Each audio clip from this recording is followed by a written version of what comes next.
Today, I'm going to show you how to save WhatsApp voice messages on your iPhone 13 or 14. Whether you want to keep a special message or just need to reference it later, I've got you covered, so let's get started. First, let's look at how to save a voice message directly from WhatsApp. Open your WhatsApp and go to the chat with the voice message you want to save. Press and hold the voice message until a menu pop-ups. Tap on forward. You can share now, select share. You can share it to your files, app, notes, or even it to yourself.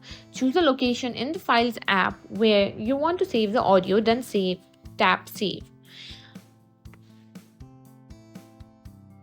Now let's see how to access your saved voice messages. Open the files app on your iPhone. Where you saved a voice message, you can tap on the audio file to listen it to any time. And that's it, you've successfully saved WhatsApp voice messages on your iPhone. If this video helped you out, don't forget to give it a thumbs up and subscribe for more tech tips and tricks.